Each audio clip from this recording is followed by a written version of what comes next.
የነገሩኝ ሚስት ሙታለች ቶሎ ድረስ ነው ያሉኝ ማለት ነው። ሴት ልጅ ሴት ናት እንዲንከባከባት እንጂ እንዲጠብቃት ማናዘዘው ወንዱን ሴቷን እንዲያጠቃ።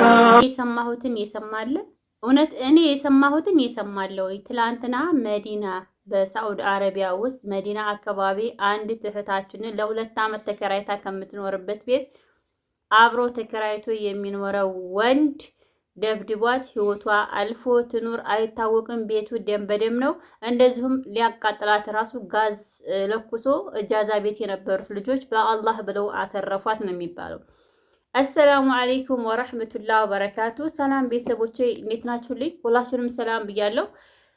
እጅግ በጣም ያሳዝናል። እጅግ በጣም ልብ ይሰብራለን። እውነት ይህን ድምፅ ስሰማው በጣም ነው የደነገጥኩት። አንዲት እህታችንን መዲና አካባቢ ተከራይታ ከምትኖርበት ቤት ቻርድ ጠፋኝ በማለት አብሮ ተከራይቶ ወይንም ደግሞ አከራይ ሆኖ የሚኖረው ልጅ ቻርድ ጠፋኝ ብሎ በቻርድ ምክንያት ልጅቷን ደብድቦ ትሙት ስኖር አሁን አይታወቅም። በዛው አብረው ተከራይቶ የሚኖሩ አብረው ኢጃዛ ቤት የነበሩ ሰዎች ጉዳዩን ለመደባበቅ እየሞከሩ ይገኛሉ። በዛውም ላይ ደግሞ ሴት ሆነው እውነት ለመናገር እኔ ባለፈውም ተናግሬያለሁ። ኢጃዛ ቤት ወንድ ተቀላቅላችሁ የምትኖሩ ሰዎች እባካችሁ ራሳችሁን ጠብቁ። እንደዚህ በመጠጥ ስክር እብድ ያሉ ወንዶች ጋር አብራችሁ የተከራያችሁ በሽሻ ስክር ያለ ወንድ ጋር አብራችሁ ተቀላቅላችሁ እየኖራችሁ እስከ ህይወታችሁ መጥፋት ድረስ እየደረሰ ነውና ይህች እህቴ ባሏ ዙሁር አካባቢ ነው የመጣው። ቤቱ እንዳለ ደም በደም ነው ብሏል። ከዛም ላይ ስትደበደብ እውነት ለመናገር ልጅቷ ስትደበደብ ልጅቷ ስትቀጠቀጥ ልጅቷን ሲመታት እዛ አብረው ያሉ ልጆች ተባባሪ መሆን ካልፈለጉ በስተቀር ለፖሊስ መደወልም ይቻል ነበር እና አብረዋት እዛው ቤት የነበሩ ልጆች ጋዙን አንስቶ ሊያቃጥላት ሲል ብቻ አረ በአላህ ስንለው ተዋት። ሴት እሱ አንድ ወንድ ነው፣ ሴቶች ናቸው። እሱ አንድ ወንድ ሆኖ ነገር ግን ልጅቷን ማትረፍ ቢፈልግ ለፖሊስ ይደወል ነበረ። ታዲያ በጉዳዩ ላይ እጃችሁ አለበት ተብሎ ሲጠየቁ ሁሉም እንትናናት መረጃ ከመረጃ በመጀመሪያ ትጎዱ። እጅግ በጣም ያሳዝናለን። ሱቅ ላይ የሚገኝ ቻርደር አንዲትን እህት ህይወቷን እስከ ማጥፋት ድረስ ልጅቷ ሞተችልኝ ብሎ ከሞተችማ ለምንስ አላቃጥላትም ብሎ ጋዝ ለኩሶ ሊያቃጥላት ነበረ። ባሏ እንግዲህ ገጠር ነው የሚኖረው። አንድን ሴት ልጅ ባለትዳር ሆና አባወራ ኑሯት ለምንድን ነው ከአንድ አጅነብይ ወንድ ጋር የምትከራየው? እኔ ቻርድ እስከዚህ ድረስ ያደርሳል ብዬ አላስብም። በእርግጥ የሰው ልጅ ለመጥፋት ከታሰበ ስበቡ ትንሽ ነገር ነው። የዛ ሰውዬ ህይወት መታገት፣ መበላሸት፣ መጥፋት ካለበት በትንሽ ነገር ነው ሰው የሚሞተው እና እኔ በጣም ነው የደነገጥኩት። እንዴት ምንስ አይነት ህሊና ቢኖረው? ሁለተኛ ደግሞ ዛሬ እኛ ጥሩ ሰው ነን ልጅቷን ለማትረፍ እንፈልግ ነበረ በአላህ ስንለው ነው የተዋት ከማለት ለፖሊስ ራሱ የዛን ሰዓት ቢደውሉ ልጅቷ ተርፍ ነበረ እና በጣም ነው የደነገጥኩት እኔ እንዴ ለምን እኔ በጣም ወላሂ ስሰማ ቪዲዮ እንደዛ ታዳምጥ በጣም ነው የደነገጥኩት።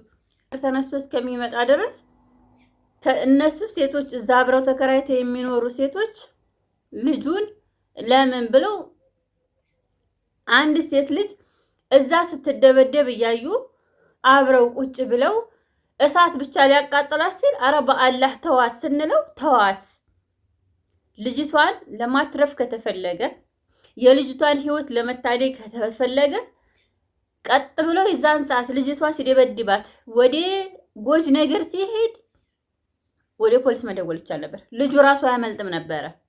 ግን ልጁን ያስመለጡት እነሱ ናቸው። ቤቱን ደም በደም ሆኖ እንዳይወጥ እንደማን ነው ቤቱን ሄዱና ጥረጉት አጽዱት ብሎ ሪከርድ አድርጎላቸዋለን። ቢያንስ ይቺ ልጅዮ እስከ 10 ዓመት ድረስ አብራ የኖረቻትም ልጅ አለ እዛ ውስጥ ማለት የሰው ልጅ እኮ 10 ዓመት 20 ዓመት ስለኖርሽ አይደለም፣ ግን ሰው በመሆንሽ ብቻ የሰው ልጅ በአንድ ቀን ተውቅ ሰውን ታተርፊያለሽ አይደለም። 10 ዓመት አብረሻት የጠጣሻት የበላሻት። ለዚህም ነው እላለሁ እባካችሁ እህቶቼ ዛሬ ጊዜያችን ከፍቷለን። እንኳን አይደለም ቀርቶ ሰው የስደት ላይ የምትተዋወቁት ድሮ ቀረ። በቃ እህቴ ነሽ፣ አገሬ ልጅ ነሽ፣ ጓደኛ ነሽ፣ እወድሻለሁ፣ በቃ የአገሬ ልጅ ስላገኘሁ ብለን መጨነቅ ድሮ ቀረ። ዛሬ ግን አይደለም ቀርቶ እንደዚህ የሰው ሀገር ሰው ሆኖ በስደት ተዋውቀን ቤተሰብ ከቤተሰብ ጋር የተጋደለ ነው የሚገኘው እና እባካችሁ ራሳችሁን ጥንቃቄ አድርጉ። እኔ በጣም ነው የደነገጥኩት። ሰው ሆነው 2 ዓመት አብረዋት ኢጃዛ ቤት የተቀመጡ ከ10 ዓመት በፊት የምታውቃት ጓደኛ አብራት የኖረ ልጅዮ ይሄ ልጅዮ ሲመታት ስልኳን አንስታ ለፖሊስ መደወል፣ ልጁን ፎቶ ማንሳት፣ ሪከርድ ማድረግ ይቻል ነበር። ግን ሲመታት መቷት ህይወቷ እንዳለፈ በቃ እንደማታጋድስ ሲያቅ እሳት ሊያቃጥላት ሲል አይ እሳት እንዳታቃጥላት በአላህ ስንለው ተው። በጣም አያሳፍርም? ግን ይህን እየሰማችሁ ታዲያ አብራችሁ ኢጃዛ ቤት ሴት ጋር ወንድ ጋር ተከራይታችሁ አብራችሁ እየከፋችሁ እየቸገራችሁ እየተበደላችሁ አብራችሁ ኢጃዛ ቤት ትቀመጣላችሁ፣ ሴቶች ጋር ወንዶች ጋር። ለዚህም ራሳችሁን መጠበቅ የማትችሉ ሰዎች አላችሁ። ጉዳት ከደረሰባችሁ በኋላ ወደ ሶሻል ሚዲያ መጣችሁ ተጎዳሁ ሞኮ ሄድኩ ምን ጥቅም አለው? ቅድሚያ ህይወታችሁን አትርፉ። በዚህ ሰዓት ሰውን ሰው የሚጠጋበት ሰዓት አይደለም። ራስሽን ብቻ መጠጋት ያለብሽ ከአላህ ከፈጣሪሽ ጋር ብቻ ነው። ሰው ጋር ትጠጉ። ሰው ለሰው መድኃኒት ነው። ሰው ለሰው ብርታት ነው። ሰው ለሰው ጥንካሬ ነው። እና ምንስ ያህል ጨካኝ አረመኔ ቢሆን ነው በአንዲት ዋይር ቻርት እንደ ሱቅ ላይ በምትገኝ ከሴት ልጅ ላይ ያን ሁሉ ምን በቀል ብሰራበት ምን በድል ብሰራበት ባልገጠር ነው የሚኖረው። ግን አንዳንድ ሴቶች ትዳር እያላችሁ ባለቤታችሁ ገጠር ሆኖ አዎ ስራ ፍተሽ ሊሆን ይችላል፣ ወንድ ተቀላቅሎ የሚኖርበት ኢጃዛ ቤት አትኖሩ። በጣም የሚገርመኝ በቃ እንደ አይነት ሰዎች ኢጃዛ ቤት ወንድ እያለ ከወንድ ጋር ተቀላቀላችሁ ኢጃዛ ቤት የምትኖሩ ሰዎች ለምን አይደለም? ወንድ ዛሬ የማታውቂው ሰው ጋር እንደዚህ ተቀራርበሽ ጓደኛዬ ናት ምናምን እንትና የቀበሌ ልጁ የሚታወቅ የአካባቢ ሰው ልጅ ነው። የአካባቢ ያኒ አብረውት ያሉት የአካባቢ ግን አሁን ተይዟል ይባላል፣ እስር ቤት ገብቷል ይባላል። ልጅቷ የት እንዳለ አይታወቅም። በዚህ ልክ ሰው መጨከል ማለት በዚህ ልክ እኔ አላውቅም። ሀቂቃ እንደው አገራችን ላይ ብትመጡ ብዙ መከራ ታያላችሁ፣ ብዙ ችግር ትሰማላችሁ፣ ብዙ ነገር ታያላችሁ አገራችን ላይ ብታው። ግን ደግሞ ከስደቱ አገራችን ይሻላል። በእውነት እኔ በጣም ነው የደነገርኩት። ቢያንስ የሰው ልጅ ማለት ነው እህልና ውሃ አደባልቆ የሚበላ ሰው እንዴት ለሰው ማዘን አይችልም? እንዴት ለሰው ልጅ መጨነቅ አይችልም? ለዚህም ነው እኔ ታዲያ ራሳችሁን ጠብቁ። እውነት ራሳችሁን ጠብቁ። ከራስ በላይ ሰማይ ማንም የለም። ሰውን እንደዚህ ሰውን ለማጥፋት ተመቸኩ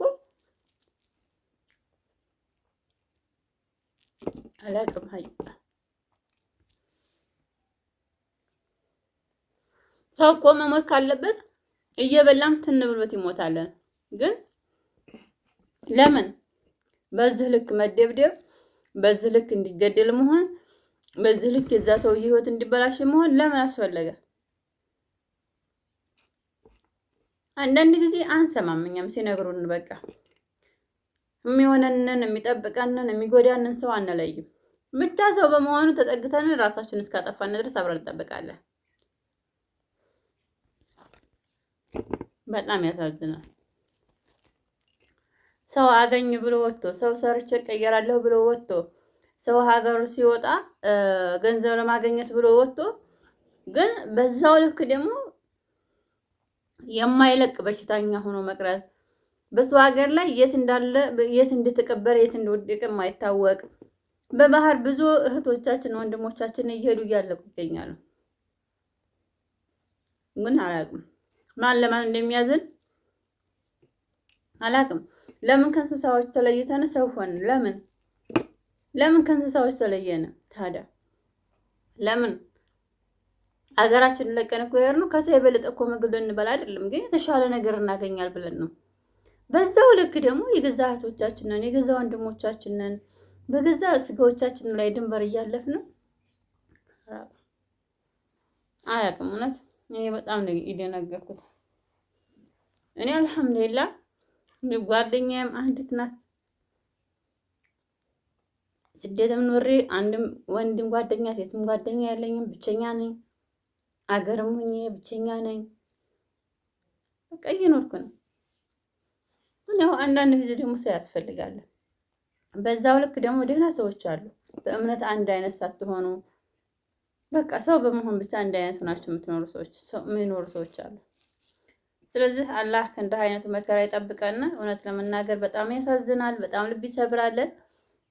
አላህ በኸይር ነገር ያገናኘን።